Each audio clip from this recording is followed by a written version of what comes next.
Hello friends, പവിത്രം സീരിയലിൻ്റെ ഒരു പുതുപുത്തൻ വിശേഷത്തിലേക്ക് എല്ലാവർക്കും സ്വാഗതം.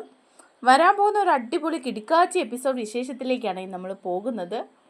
അങ്ങനെ നമ്മുടെ വിക്രത്തിൻ്റെയും വേദയുടെയും വിവാഹം മുടക്കാനൊക്കെ നമ്മുടെ രാധ ശ്രമിക്കുന്നുണ്ടെങ്കിലും അതങ്ങ് നടക്കുകയാണ് ചെയ്യുന്നത്. എല്ലാ പ്രശ്നങ്ങളും ഒഴിവായി വിക്രവും വേദയും ഒന്നാവുകയാണ് ചെയ്യുന്നത്. അതിനൊക്കെ ശേഷം വിക്രത്തിനെയും വേദയും വിരുന്നിന് വിളിക്കുന്നുണ്ട് കേട്ടോ. വേദയുടെ വീട്ടുകാർ, വേദയുടെ മുത്തശ്ശിയും അച്ഛനും ഒക്കെ കൂടി അങ്ങോട്ട് വിരുന്നിന് ചെല്ലണമെന്ന് പറയുകയാണ്. അപ്പോഴേക്കും നമ്മുടെ ശ്രീകാന്തും അവിടെയുണ്ട്. ശ്രീകാന്തിനാണ് ഇവർ ചെല്ലുന്നത് ഇഷ്ടപ്പെടുന്നുമില്ല കേട്ടോ. എന്നാൽ ശ്രീകാന്തിൻ്റെ മുമ്പിൽ വെച്ച് വിക്രം വേദയെ വല്ലാതെ അങ്ങ് സ്നേഹിക്കുകയാണ് ചെയ്യുന്നത്. ആ വിശേഷങ്ങളിലേക്കാണ് നമ്മൾ പോകുന്നത്. നമ്മുടെ വീഡിയോ ഇഷ്ടമായാൽ ഒന്ന് ലൈക്ക് ചെയ്യണേ, ചാനൽ കൂടി ഒന്ന് സബ്സ്ക്രൈബ് ചെയ്ത് സപ്പോർട്ട് ചെയ്യണേ. അങ്ങനെ രാധ എത്രയൊക്കെ പണിപ്പെട്ട് നോക്കിയിട്ടും വിവാഹം കഴിക്കാൻ തയ്യാറായി നിൽക്കുകയാണ് കേട്ടോ നമ്മുടെ വിക്രം. വിക്രത്തിൻ്റെ മനസ്സിലാണെങ്കിൽ ശ്രീകാന്തിനോടുള്ള പകയുണ്ട്. ഈ വിവാഹം നടക്കാതിരിക്കാനായിരിക്കും അവൻ ഇങ്ങനെ ഒരു പണി ഒപ്പിച്ചത്. അതുകൊണ്ട് അവനൊരു പണി കൊടുക്കണം. എന്തായാലും ഈ വിവാഹം നടക്കുക തന്നെ ചെയ്യണമെന്ന് വിചാരിക്കുകയാണ് വിക്രം. അങ്ങനെ വിവാഹത്തിനുള്ള ഒരുക്കങ്ങളെല്ലാം ചെയ്തോളാൻ പറയുകയാണ്. അതേസമയം നമ്മുടെ നന്ദിനിയാണ് വിക്രത്തിനോട് പറയുന്നുണ്ട്, എടാ നിന്നെ 2 ദിവസം കാണാതിരുന്നപ്പം ഈ വിവാഹം നടക്കാതിരിക്കാൻ നീ എങ്ങോട്ടെങ്കിലും മാറി നിന്നതാണെന്നാണ് ഞാൻ വിചാരിച്ചത്. ഇതിപ്പം ആക്സിഡൻറ്റും ഹോസ്പിറ്റലും ഇപ്പോൾ വിവാഹത്തിനുള്ള ഒരുക്കങ്ങളെല്ലാം ചെയ്തോളാം നീ പറയുന്നു. എന്താ നിൻ്റെ മനസ്സിൽ? നീ അവളുടെ കഴുത്തിൽ ഇനിയും താലി കെട്ടാൻ തന്നെ തീരുമാനിച്ചിരിക്കുകയാണോ? അപ്പോൾ വിക്രം പറയും, അതെ, അതിന് നന്ദിനിയേച്ചിക്ക് എന്തെങ്കിലും ബുദ്ധിമുട്ടുണ്ടോ എന്ന് ചോദിക്കുക. അപ്പോൾ നന്ദിനി പറയുന്നുണ്ട്, എനിക്ക് ശകലം ബുദ്ധിമുട്ടൊക്കെ ഉണ്ടടാ. അവളെ ഇവിടുത്തെ മരുമകളായിട്ട് അംഗീകരിക്കാനൊക്കെ എനിക്ക് ബുദ്ധിമുട്ടുണ്ട്. ആ രീതിയിലല്ലേ അവൾ ഇങ്ങോട്ട് കയറി വന്നത്. നീ അങ്ങനെയല്ലല്ലോ ഇത്രയും നാൾ പറഞ്ഞുകൊണ്ടിരുന്നത്. ഇപ്പം എന്താ നിൻ്റെ മനസ്സിനൊരു മാറ്റം? നീ അവളുടെ കഴുത്തിൽ ഇനി താലി കെട്ടാൻ പോകുന്നു. എനിക്ക് ഓർക്കുമ്പോൾ തന്നെ എൻ്റെ തൊലി ഉരിഞ്ഞു പോവാ. അപ്പോൾ ഉടനെ തന്നെ വിക്രം പറയാണ്, ആണോ? എന്നാൽ ആ തൊലി അങ്ങ് ഉരിഞ്ഞു പോട്ടെ. ആ ഇത്തിരി വിഷം കൂടിയനല്ലേ നന്ദിനിയടത്തി. ആ തൊലി അങ്ങ് ഉരിഞ്ഞു പോകുന്നത് കൊണ്ട് അത്രയും വിഷം പോവുമെങ്കിൽ അങ്ങ് പോട്ടെ എന്നൊക്കെ പറയുമ്പം, എടാ നീ എന്താടാ എന്നോട് പറഞ്ഞേ എന്ന് ചോദിക്കുകയാണ് നന്ദിനി. അതേസമയം വിവാഹ ഒരുക്കങ്ങളെല്ലാം ഭംഗിയായിട്ട് നടക്കുകയാണ് കേട്ടോ. മുത്തശ്ശിയും ബന്ധുമിത്രാദികളും എല്ലാം വരികയാണ്. അതേസമയം ശങ്കരനാരായണനും അവിടുത്തെ മുത്തശ്ശിയും എല്ലാം വിളിക്കുന്നുണ്ട്. ശങ്കരനാരായണൻ വിളിച്ച് സുധാകരൻ മാഷിനോട് കാര്യങ്ങളൊക്കെ തിരക്കുന്നുണ്ട്. വിവാഹ ഒരുക്കങ്ങളൊക്കെ എവിടം വരെ ആയെന്ന് ചോദിക്കുകയാണ് കേട്ടോ. അപ്പോൾ സുധാകരൻ മാഷ് പറയുന്നുണ്ട്, കുഴപ്പമില്ലാതെ ഇവിടെ നടന്നുകൊണ്ടേ ഇരിക്കുകയാണ്. 2 ദിവസം വിക്രം ഇവിടെ ഇല്ലായിരുന്നു. അവനെ കാണാതിരുന്നപ്പം ഞാൻ ഓർത്തു ഈ കാര്യത്തിൽ ഞങ്ങളെ അവൻ നാണം കെടുത്തുവെന്ന്. നിങ്ങളുടെ വീട്ടുകാരോട് സമ്മതമൊക്കെ മൂളിയിട്ട് വിവാഹ സമയമാകുമ്പോൾ പയ്യൻ ഇവിടെ ഇല്ലാതെ ഇരിക്കുമെന്ന് ഞങ്ങളൊന്ന് സംശയിച്ചു. പക്ഷേ അത് വെറും സംശയം മാത്രമായിരുന്നു. അവൻ എത്തിയിട്ടുണ്ട്. ഇവിടെ വിവാഹോരുക്കങ്ങളൊക്കെ നടന്നുകൊണ്ടിരിക്കുക. ബന്ധുമിത്രാദികളൊക്കെ എത്തിത്തുടങ്ങിയിട്ടുണ്ടെന്നൊക്കെ പറയുകയാണ്. അങ്ങനെ 2 കൂട്ടരും വിവാഹ ഒരുക്കങ്ങളൊക്കെ നല്ല തകൃതിയായിട്ട് നടത്തുകയാണ് കേട്ടോ. അങ്ങനെ വിക്രത്തിൻ്റെയും വേദയുടെയും വീട്ടിൽ തലേദിവസം അടിപൊളി ഫംഗ്ഷനൊക്കെയാണ് നടക്കുന്നത്. ബന്ധുക്കളൊക്കെ എത്തിയിട്ടുണ്ട് കേട്ടോ. അപ്പം മുത്തശ്ശിയാണെങ്കിൽ വന്നിട്ടുണ്ട്. സുധാകരൻ മാഷിൻ്റെ അമ്മ അച്ഛമ്മ വന്നിട്ട് കുറേ സ്വർണ്ണാഭരണങ്ങളൊക്കെ ഇങ്ങ് കൊണ്ടുവന്നിരിക്കുക ഒരു പെട്ടിക്കകത്ത്. അത് കൊണ്ടുവന്നിട്ട് വേദയ്ക്ക് കൊടുക്കുന്നുണ്ട്. മോളെ വേദേ, ഇതിൻ്റെയൊക്കെ അവകാശം ഇനി നീയായിരിക്കും എന്ന് പറയുക. അപ്പോൾ വേദ പറയുന്നുണ്ട്, മുത്തശ്ശി എനിക്കിതൊന്നും വേണ്ട. ഈ ആഭരണങ്ങളൊക്കെ മുത്തശ്ശിയുടെ ആഭരണങ്ങളല്ലേ, അതൊക്കെ മുത്തശ്ശി തന്നെ വച്ചാൽ മതി. അപ്പം പറയുന്നുണ്ട് അച്ഛമ്മ, അതെ, ഞാനിനി എത്ര കാലം കൂടി ഉണ്ടാവുമെന്നൊന്നും പറയാൻ പറ്റില്ലല്ലോ എന്ന് പറയുമ്പം വേദ പറയാ, അച്ഛമ്മേ അങ്ങനെയൊന്നും പറയരുത്. അച്ഛമ്മ ഇനി ഒരുപാട് കാലം ജീവിക്കും. ജീവിക്കണടി, സന്തോഷമായിട്ട്. നിങ്ങളൊക്കെ സന്തോഷമായിട്ട് ജീവിക്കുന്ന എനിക്ക് കാണണം. നിൻ്റെയും വിക്രത്തിൻ്റെയും പേരക്കുട്ടിയും കണ്ട് അതിനെ ലാളിച്ചിട്ടൊക്കെ ഞാനങ്ങ് പോവുള്ളൂ. പക്ഷേ ഈ സ്വർണം എൻ്റെ കൊച്ചുമക്കൾക്ക് ആർക്കെങ്കിലും തരണമെന്ന് വിചാരിച്ച് ഞാൻ സൂക്ഷിച്ചു വെച്ചിരുന്നതാ. അതിപ്പം വേദയ്ക്കുള്ളതാ. വേദയാ എൻ്റെ കൊച്ചുമകൾ. അപ്പം നന്ദിനിക്കത് കാണുമ്പോൾ കണ്ണ് തള്ളിപ്പോവാണേ. ഇത്രയും സ്വർണ്ണമൊക്കെ ഈ തള്ള കൊണ്ടുവന്ന് ഇവക്ക് കൊടുക്കുവാണോ? ദൈവമേ, ഈ തള്ളയുടെ മനസ്സിലിരിപ്പ് കണ്ടയില്ലേ കിഴവി, നാശം പിടിക്കാൻ എന്നൊക്കെ പറയാണ്. അപ്പോൾ ഉടനെ അച്ഛമ്മ ചോദിക്കുക, എന്താ നന്ദിനി, നീ എന്തെങ്കിലും അവിടെ നിന്ന് പറഞ്ഞോ? ഞാനൊന്നും പറഞ്ഞില്ല. നല്ല പഴയ ആഭരണങ്ങൾ, വേദയുടെ ഭാഗ്യം എന്ന് പറയാണ്. പിന്നെ എന്താ അച്ഛമ്മയെ അങ്ങനെ പറഞ്ഞത്?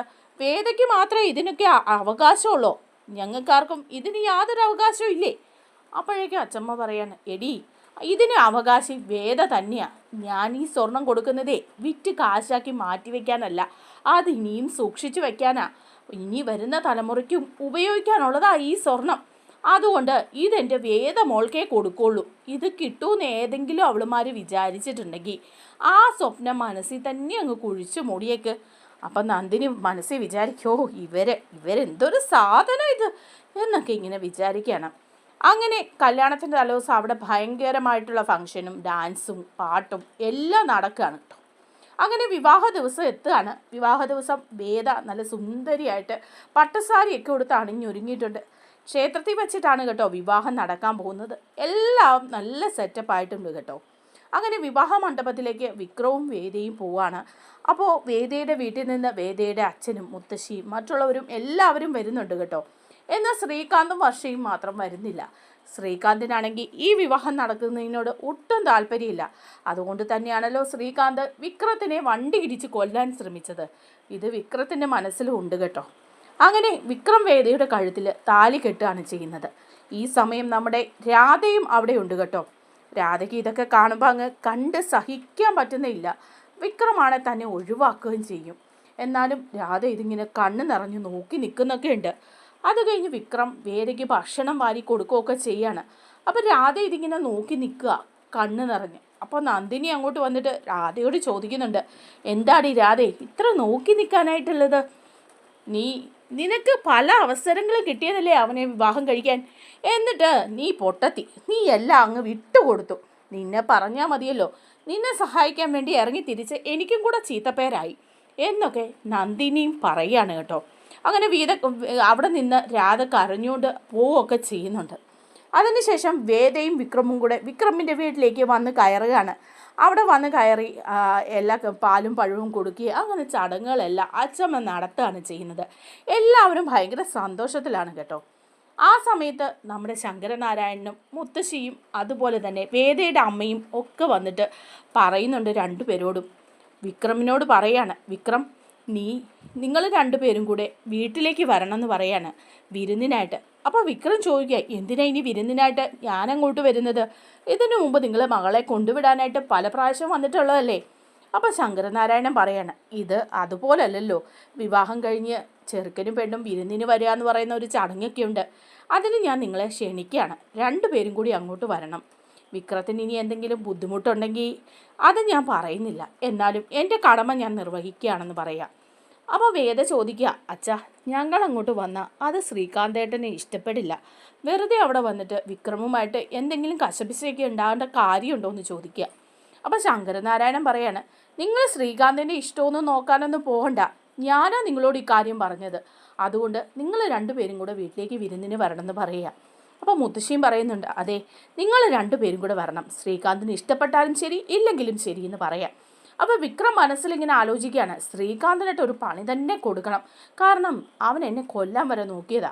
അതുകൊണ്ട് ഞങ്ങൾ ചെല്ലുന്നത് അവന് ഇഷ്ടമില്ലായിരിക്കും. അതുകൊണ്ട് എന്തായാലും ഉറപ്പായിട്ടും അങ്ങോട്ട് വിരുന്നിന് തന്നെ പോകാൻ തീരുമാനിച്ചിരിക്കുക എന്ന് മനസ്സിൽ വിചാരിച്ചിട്ട് പറയുകയാണ് മുത്തശ്ശിയോട്. അതെ ഞങ്ങൾ വന്നേക്കാം, 4-ാം മുഖം തന്നെ വിരുന്നിന് അങ്ങോട്ട് വന്നേക്കാം, എനിക്ക് ഒരു ബുദ്ധിമുട്ടും ഇല്ല എന്ന് പറയണം. അപ്പോൾ അവർക്കൊക്കെ സന്തോഷമായിട്ട് അങ്ങ് പോവുക. അപ്പോൾ വേദ മനസ്സിൽ ആലോചിക്കുകയാണ് കേട്ടോ, ഈ വിക്രം എന്താ ഇങ്ങനെ പറഞ്ഞത്? ഇങ്ങനെ പറയാൻ ഒരു സാധ്യതയില്ലാത്തതാണല്ലോ എന്നൊക്കെ ഇങ്ങനെ വിചാരിക്കണം. അങ്ങനെ 4-ാം പൊക്കം രണ്ടുപേരും കൂടെ വേദയുടെ വീട്ടിലേക്ക് വിരുന്നിനായിട്ട് ചെല്ലുകയാണ്. വിരുന്നിന് ചെല്ലുന്ന കാണുമ്പോൾ തന്നെ നമ്മുടെ ശ്രീകാന്തിന് ഇഷ്ടപ്പെടുന്നില്ല കേട്ടോ. ശ്രീകാന്ത് ഒന്ന് തുറച്ചു നോക്കുകയാണ് വിക്രത്തിനെ. അപ്പോൾ വിക്രം ചിരിച്ചുകൊണ്ട്, ആഹാ അളിയ, ഇനിയിപ്പോൾ എനിക്ക് ധൈര്യമായിട്ട് അളിയാന്നൊക്കെ വിളിക്കാമല്ലോ. ഞങ്ങൾ വന്ന് എൻ്റെ അളിയൻ അത്ര പിടിച്ചില്ലേ എന്ന് ചോദിക്കുക. എനിക്കെന്താ പിടിക്കായിക?